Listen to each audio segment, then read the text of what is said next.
Señores presidente, Axel Kaiser, Julio Borges, de ustedes, quisiera introducir este panel con un video muy corto que nos ha hecho llegar María Corina Machado, importantísima líder opositora en Venezuela y que, por supuesto, ambienta de la mejor manera lo que es este tema del populismo. Muchísimas gracias al Concordia Summit 2019 y al Instituto Hernán Echavarría por la oportunidad de dirigirme a ustedes desde Venezuela. Me siento honradísima de compartir este panel con el expresidente Álvaro Uribe Vélez, gran aliado y amigo de la causa por la libertad de Venezuela, y Axel Kaiser, quien desde la Fundación para el Progreso divulga las ideas de libertad en todo el hemisferio. Hablar del populismo en América Latina indiscutiblemente implica entender cómo es posible que Venezuela haya llegado a donde estamos hoy en día, cómo las ideas populistas significaron una fachada que escondía un proyecto de dominación militarista, criminal, que ha devastado una nación, cuyos enemigos en primera instancia del populismo son la libertad, el Estado de Derecho y las instituciones. Pero es entender también el rol que ha jugado en estas décadas el llamado Foro de Sao Paulo, creado en 1991 por Fidel Castro y Lula da Silva, y cuyo primer proyecto fue Hugo Chávez Frías, y de allí utilizaron a Venezuela y a este gobierno como palanca para ir expandiendo sus ideas populistas, obviamente con un componente enorme de corrupción y control, hasta llegar en el año 2008-2009 a tener 14 jefes de Estado en el hemisferio.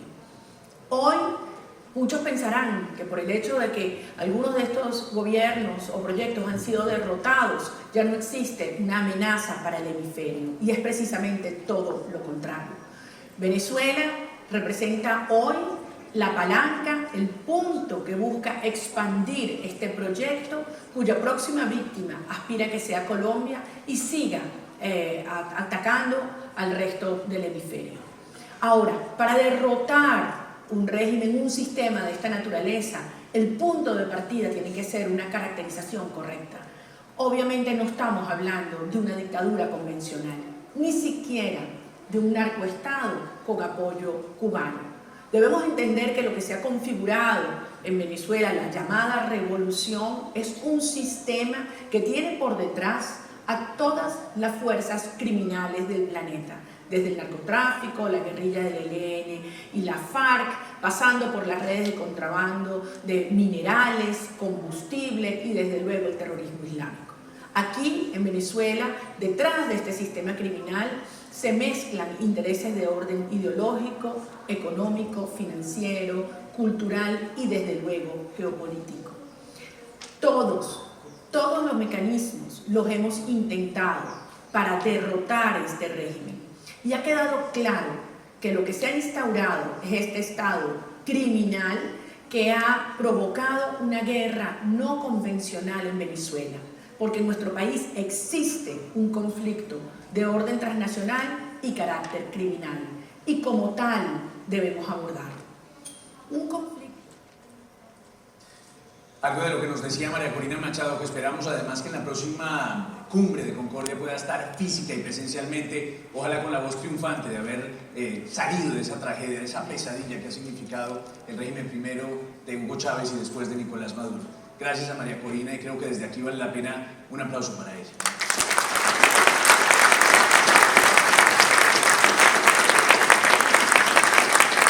Señor presidente, si me permite comenzar con usted recogiendo algo de lo que decía María Corina Machado, me gustaría saber su apreciación sobre si hemos hecho lo suficiente en la contención del populismo después del caso venezolano, o sea, al contrario, tenemos esos riesgos en el caso colombiano y de otros países de América de enfrentar el populismo en el corto plazo. Gracias, José Manuel. Mi saludo a Alex, a Julio Borges, a todos ustedes, y es un gran honor estar en Concordia. Eran unos niños, Nicolás Logothetis y Matthew Sweet, cuando el presidente Bush y mi persona tuvimos el honor de inaugurar Concordia en Nueva York en 2011. El pelo mío todavía no se había acabado de teñir del todo, y ellos eran unos niños. Quiero hacerles un homenaje y de corazón agradecerles que hayan hecho el esfuerzo de traer Concordia a Colombia.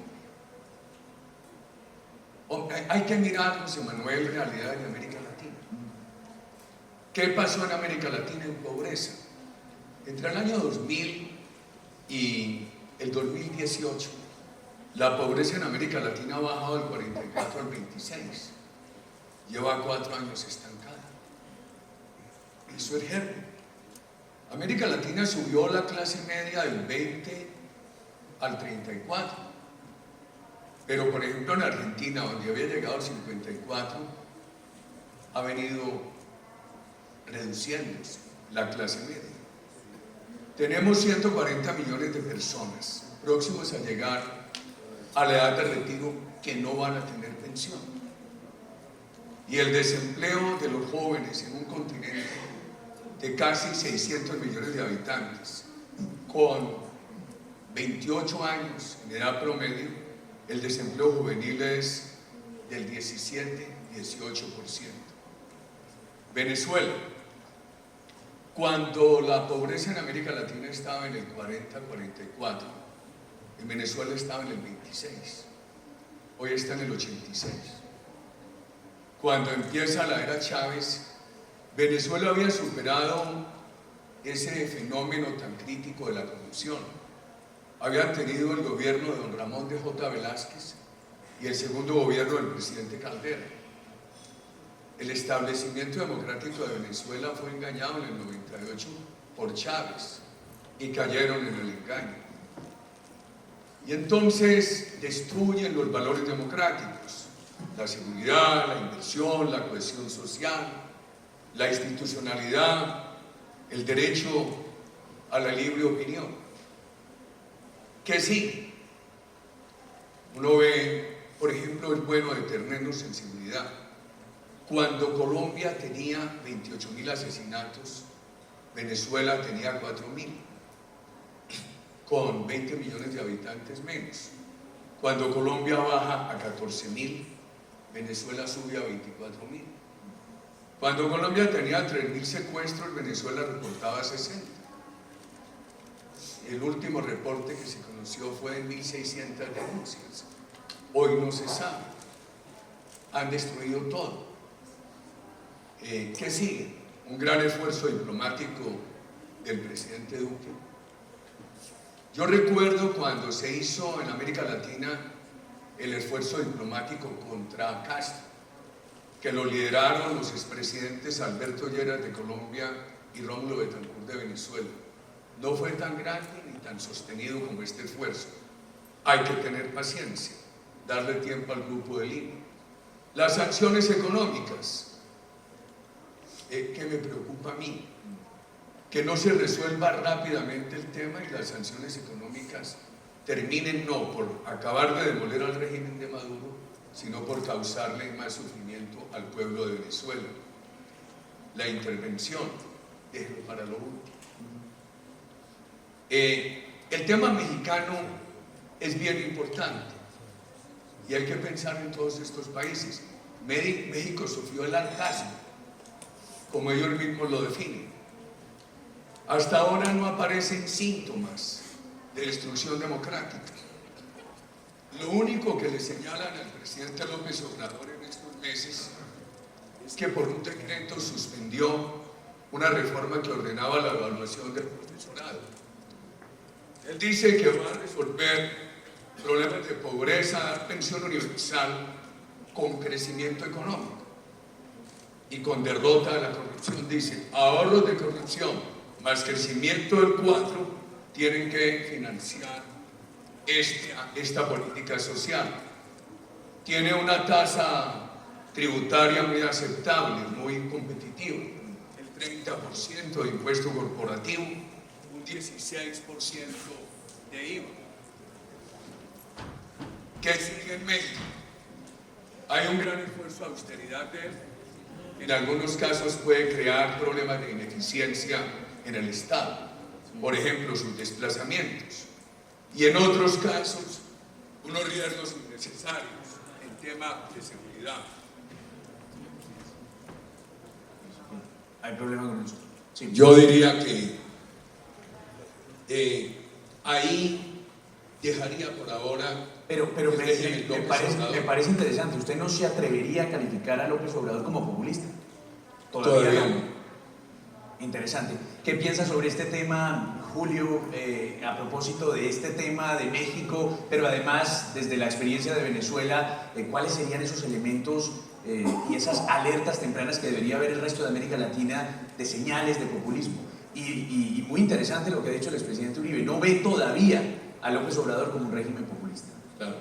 Bueno, muchas gracias, José Manuel, presidente. Un honor compartir con usted este panel. Axel también, presidente Lacalle, que lo veo acá también, un gran saludo. Y el canciller Holmes Trujillo, que ha estado con nosotros en el Grupo de Lima batallando precisamente por esta lucha democrática en Venezuela. Y muchas gracias a Colombia por todo lo que ha hecho por nuestro país, y al Mundo Libre y a Concordia por este apoyo en este momento. Siempre hay que dar las gracias en un momento tan difícil como el que vivimos. Miren, yo lo que diría un poco sobre nuestra experiencia en Venezuela, y lo digo de corazón, y lo digo porque me siento colombiano-venezolano, teniendo ya 14 meses viviendo con mi familia y mis hijos acá en Bogotá, es que lo peor que puede pasar es que cualquier país sienta que es inmune a lo que está pasando en Venezuela. Eso es un error garrafal.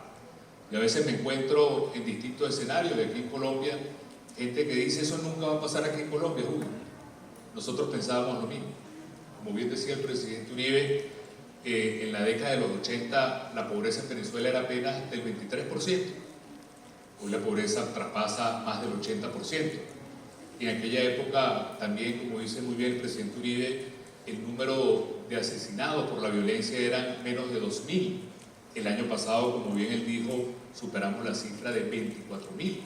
Es decir, Venezuela ha vivido en cámara lenta un proceso de destrucción y de violencia, que lo que estamos viviendo ahora es un poco las consecuencias también de lo que fue ese proceso de lo que yo llamaría un suicidio democrático, que es una de las cosas que nosotros tenemos que aprender. ¿En qué consiste esas alertas que tú dices, José? Bueno, yo creo que hay varios temas que hay que tener en cuenta. Primero, en el caso venezolano, cuando se perdió una especie de proyecto común en el país, y cuando el país comenzó a polarizarse, eso fue un signo verdaderamente importante que todo país tiene que tenerlo en cuidado. En segundo lugar, el empobrecimiento también, como decía el presidente Uribe, de la clase media. Cuando la clase media comenzó a sufrir la crisis y a perder lo que significaba el esfuerzo del desarrollo y el progreso económico, es otro motivo de alarma muy importante. Un tercer punto que yo añadiría es la pérdida no solo del proyecto común, sino también la pérdida de un centro democrático, es decir, de un espacio donde el país pueda construir consensos. Eso también se perdió en Venezuela. Y luego, yo creo que también un tema importante es el tema en el cual comenzó todo un fenómeno de antipolítica, que es una realidad, donde la política comenzó a ser visto como la causa de todos los problemas. Y hoy en Venezuela, la misma gente que antes quería linchar literalmente a los políticos, creo que afortunadamente se da cuenta que sin partidos políticos, sin liderazgo político y sin movimientos políticos, caemos en una autopista muy clara hacia el populismo.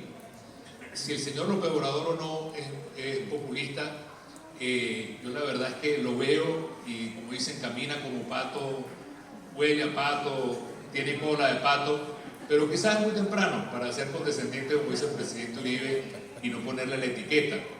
Pero a mí lo que sí me preocupa son dos cosas en el caso de López Obrador, que están presentes en todo populismo, que es el quererse enrogar el 100% de la representación del pueblo. Y el que esté fuera de eso se convierte en enemigo inmediatamente. Ese es un signo que yo veo allí. Y el otro signo que veo, que también es de alarma, es el tema de la narrativa.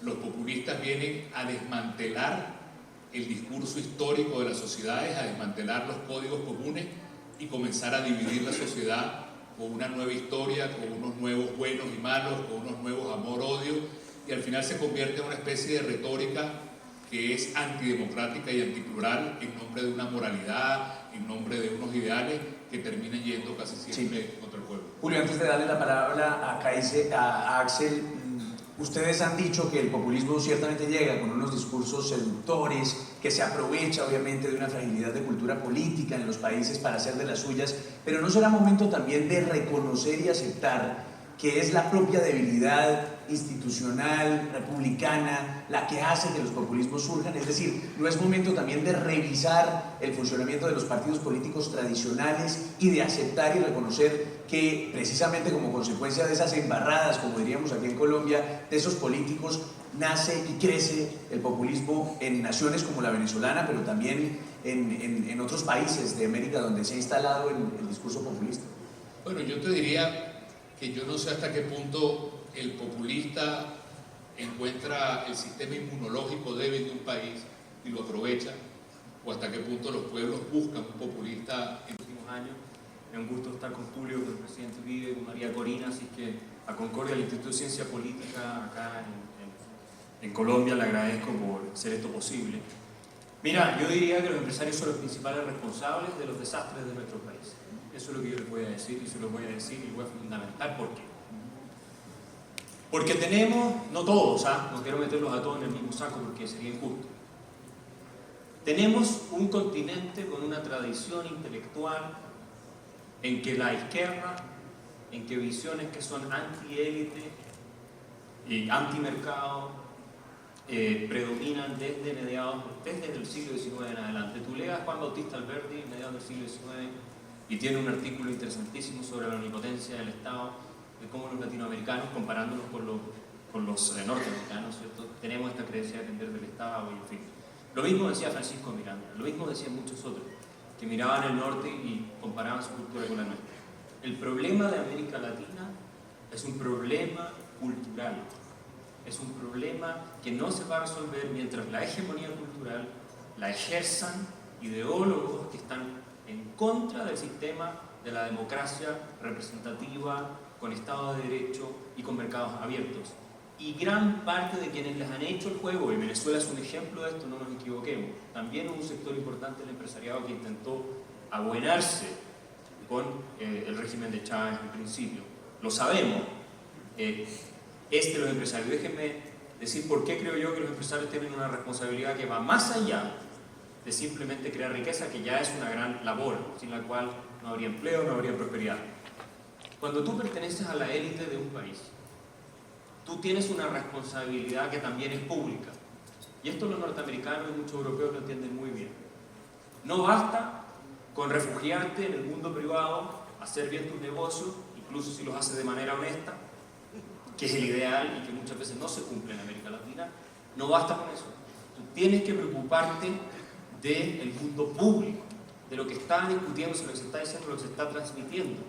No te puedes retirar porque le dejas el espacio público a los que son, como von Hayek llamaba, los peores, que terminan haciéndose del poder y que después tienes que depender de algún héroe que les ponga freno. Pero ese no es el ideal. Los héroes los existen, pero no son demasiados, son muy escasos. Entonces tenemos que lograr cambiar el clima de opinión, de lo que Milton Friedman hablaba con tanta vehemencia, y para eso tenemos que hacer un esfuerzo en términos de lo que se está enseñando en las universidades, en las escuelas, en los medios de comunicación. ¿Cuáles son las ideas que están predominando? Voy a terminar con un punto. Yo me he tomado el trabajo de estudiar a los teóricos del Foro de Sao Paulo, de que hablaba María Corina, Marta Hanecker, Heinz Dietrich, Juan Carlos Monedero, el mismo García Linera. ¿Ustedes saben qué tienen en común ellos y otros? Sí. Todos citan a un pensador, Antonio Gramsci. ¿Quién fue Antonio Gramsci? El fundador del Partido Comunista Italiano. ¿Cuál fue la tesis de Antonio Gramsci? Antonio Gramsci dijo que la revolución violenta para llegar al socialismo era un error, y que lo que había que hacer era una revolución cultural, era una batalla por la mente de las personas. Así lo planteó él. Y que por lo tanto tenías que estar en las instituciones que crean la opinión y que dan la legitimidad a los sistemas o pierden la legitimidad a los sistemas. Las iglesias, las escuelas, los medios de prensa y así sucesivamente. La estrategia gramsciana, Gramsci llamó a esto hegemonía. Cuando tus ideas son hegemónicas, quiere decir que los límites de lo posible en un país son aquellos que has establecido de acuerdo a tu filosofía y a tu ideología. Y termino con un dato que es importante. Si tú entras a la Stanford Encyclopedia of Philosophy y buscas por Latin American Philosophy, ninguna región del mundo, dice la Stanford Encyclopedia of Philosophy, tiene más preeminencia del pensamiento marxista que América Latina. Y en ninguna tiene Gramsci un rol más relevante. Y yo les digo a ustedes, ¿cómo esperamos salvarnos de la amenaza populista si cuando tú vas al mercado de las ideas, por plantearlo de alguna manera, lo que hoy es el 80% es una versión y tienes un 20% o menos, porque hay muchos que viven asustados, entre ellos los empresarios, que se preocupan de por qué tienen tan mala prensa. Bueno, porque ellos no saben hacerse su propio perfil y a defender sus ideas, por eso tienen mala prensa. Después los arrinconan y luego tienes un desastre. Y esto no solamente se ha dado en el caso de Venezuela, se ha dado muchos otros ejemplos en América Latina. Y ningún premio Nobel va a resolver ese problema. Eso es algo que tienen que hacerse cargo quienes están interesados en que el país no se hunda. Esa pequeña aristocracia moral de la cual dependen los destinos de los países. Presidente Uribe, y hemos comenzado con el caso venezolano, tangencialmente hablado del eje chavista en América Latina, pasamos por México obviamente, y quisiera que aterrizáramos en nuestro país, en Colombia, en el país anfitrión además de esta cumbre Concordia, para preguntarle si en los términos de Julio tenemos un buen sistema inmunológico capaz de resistir la tentación populista que está muy cerquita de nosotros. ¿Cómo ve la situación hoy de Colombia frente a ese desafío del populismo? Primero déjeme darle un saludo al presidente Quiroga, al presidente Lacalle, al doctor Eduardo Patrón del Miami Dade College, al canciller Carlos Holmes y al gabinete del presidente Duque. ¿Cómo veo yo la situación de Colombia? Voy a dejar a un lado mi papel crítico de 8 años de oposición y voy a tratar de ver una fotografía hoy.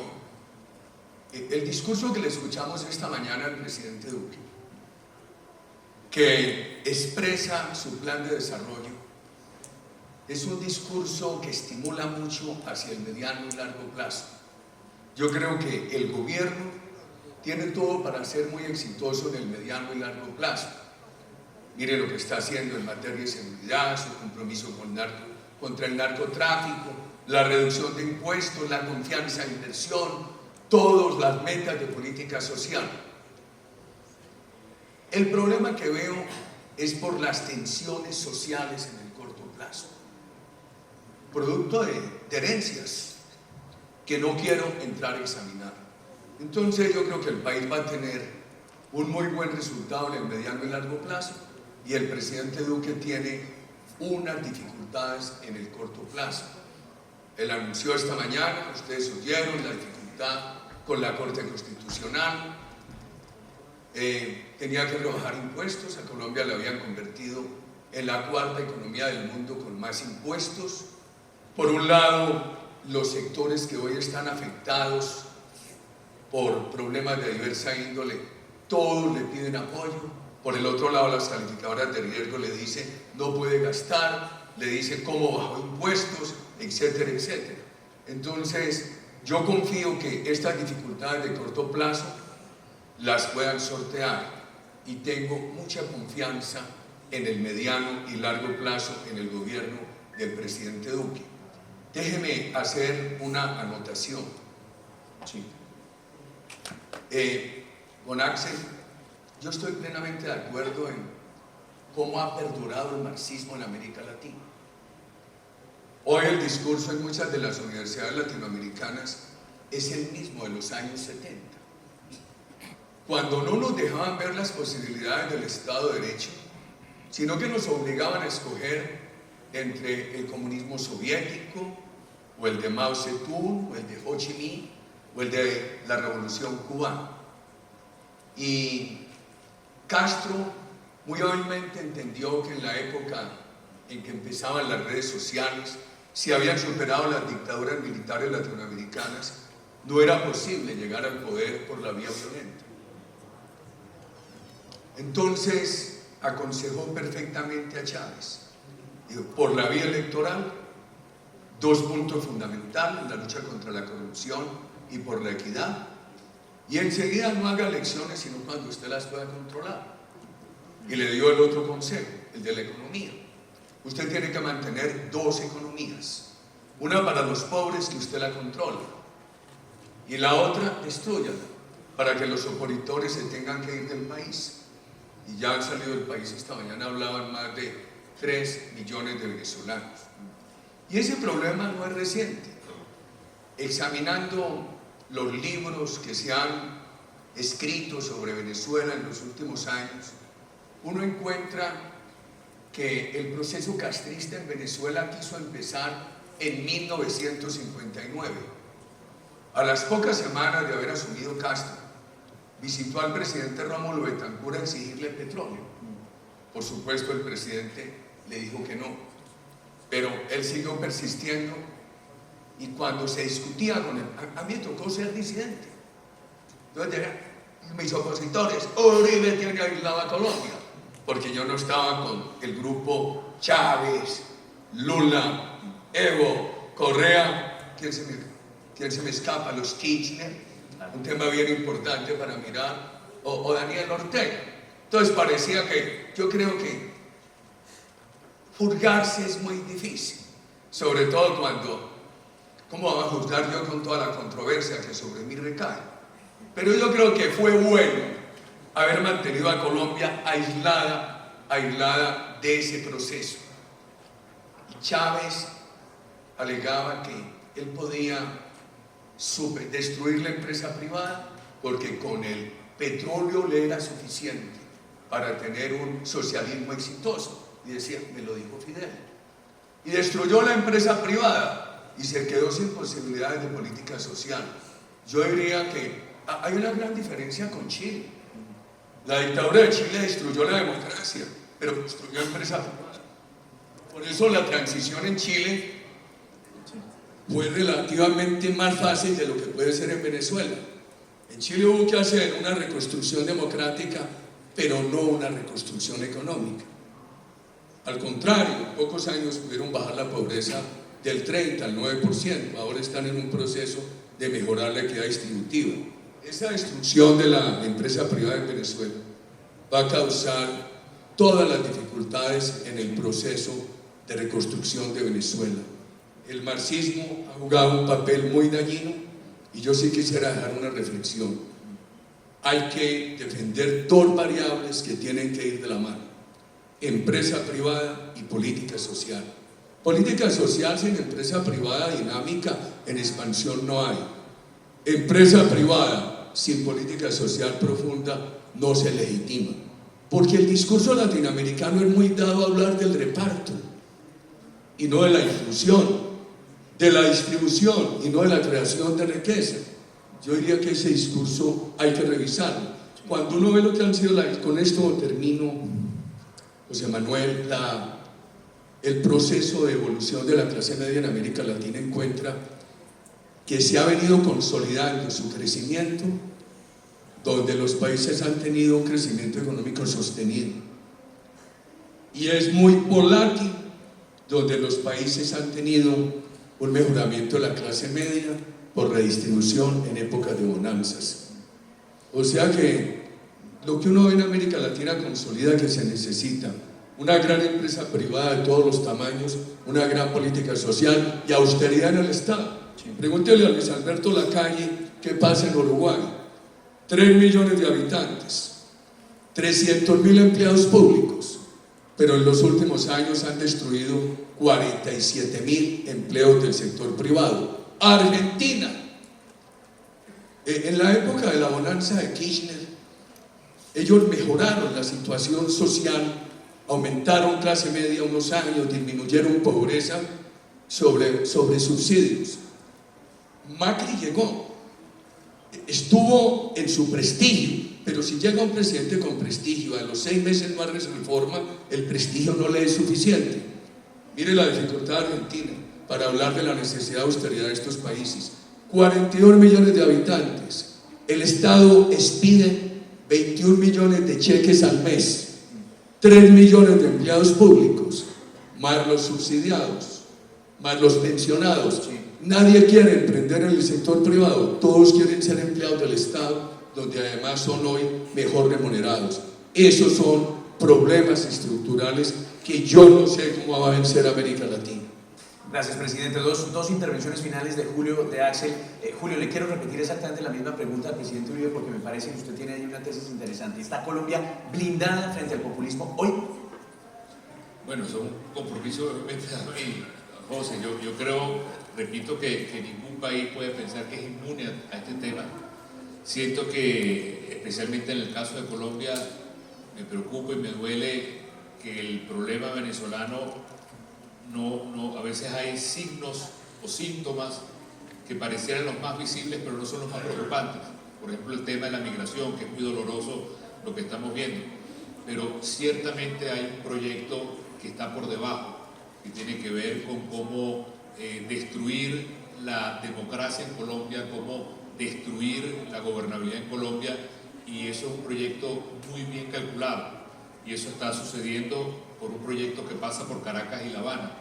Y no ver esa realidad creo que es algo que Colombia, y estoy seguro que a muchos de ustedes les preocupa, es algo sobre lo cual hay que trabajar.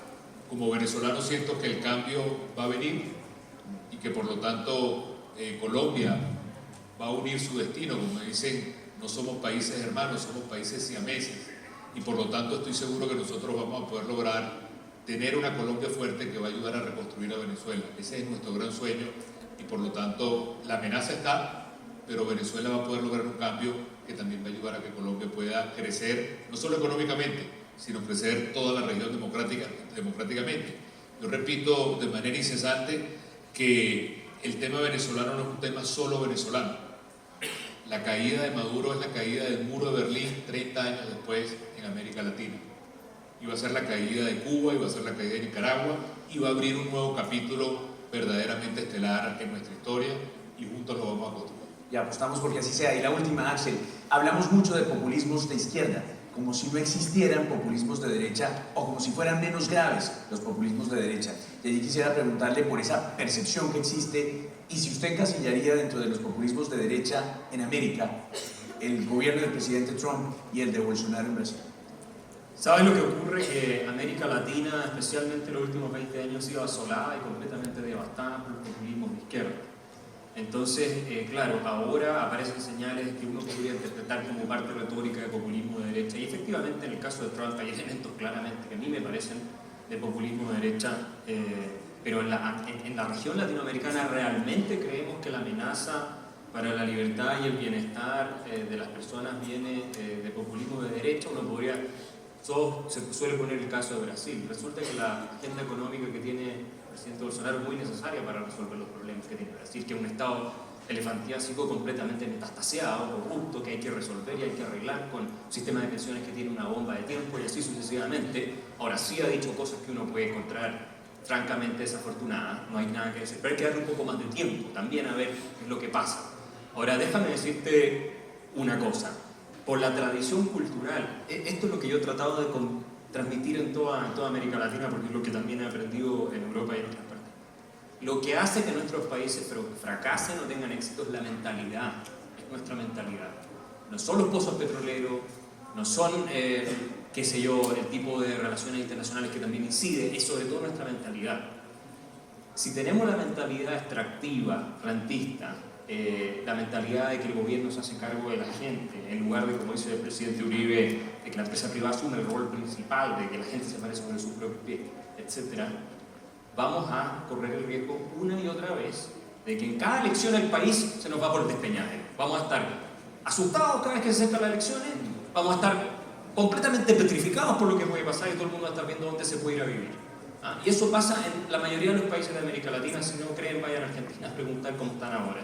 Entonces, la narrativa tenemos que ganarla, tenemos que ganar. Nuestro discurso tiene que ser aquel que se instale y que le dé legitimidad a nuestras ideas y nuestras instituciones. Las instituciones no existen independientes de las personas que las componen y de las ideologías que estas personas tienen. Si tú tienes un poder judicial integrado o hegemonizado por jueces que tienen una ideología que no va de acuerdo al Estado de Derecho, sino más bien de reivindicativa de la izquierda, ese es un país que tiene un problema fundamental que no lo va a poder arreglar tan fácilmente. Sí. Entonces, eso es un punto que no podemos perder de vista, y termino diciendo que yo sí estoy preocupado por Colombia, que si efectivamente aquí el movimiento más populista de izquierda toma fuerza, y nadie puede descartarlo 100% hoy, que llegar al poder creo que podría hacer muchísimo daño. Nosotros, con una cosa mucho más suave, nos hicieron mucho daño en el último gobierno que presidió Michelle Bachelet, que volvió muy radicalizada a dirigir con su gente el país.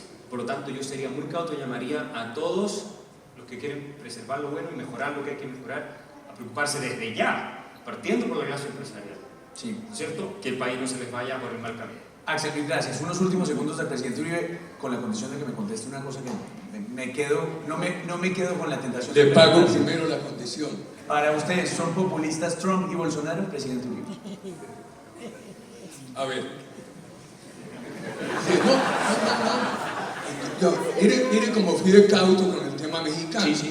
Es que, por ejemplo, el presidente López Obrador una cosa dijo en campaña frente a los bancos, y el discurso de hace 20 días en la convención bancaria fue un discurso totalmente equilibrado, responsable.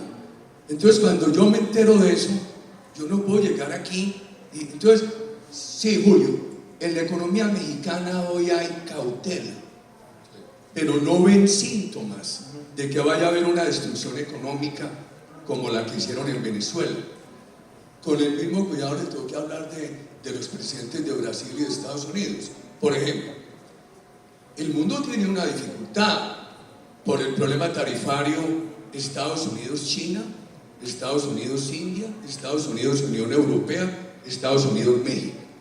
Y eso en algún momento va a tener efectos en América Latina. Hasta hoy esa economía de Estados Unidos va bien. ¿Habrá recalentamiento? ¿Habrá un problema inflacionario antes de elecciones? Hombre, han tenido una época de creación enorme de empleos y subiendo los salarios. ¿Hay hoy razones para decir que es populismo? Hombre, yo no las tendría. Démosle tiempo, como dice Excel, al presidente del Brasil. Pero yo no seguiría dividiendo América Latina en izquierda y derecha. Yo la dividiría en democracias que avanzan y retroceden. Y las mediría a través de 5 parámetros democráticos: países seguros, con confianza para la inversión privada, política social avanzando, instituciones independientes y libertad pluralista de opinión. Se están derrotando los socialismos siglo XXI, pero tenemos un enorme riesgo de que lleguen otros esquemas parecidos, que ya no sean socialistas al estilo Chávez, sino restrictivos de la empresa privada y de las libertades. Y esos gobiernos restrictivos que no dejen crecer la empresa privada no nos dejan resolver los problemas sociales. La vacuna contra Colombia, la vacuna en favor de Colombia, es que el presidente Duque tenga éxito, y éxito incluso en el liderazgo diplomático para remover a Maduro. Me puso a pensar mucho. Lleves esto, José Manuel Sabater, cuando dice que muchas veces el populismo es la política de los engañados. O sea que hay que tener mucha responsabilidad en el ejercicio político para evitar estos brotes. Señores, ha sido un tremendo honor estar con ustedes. Muchas gracias.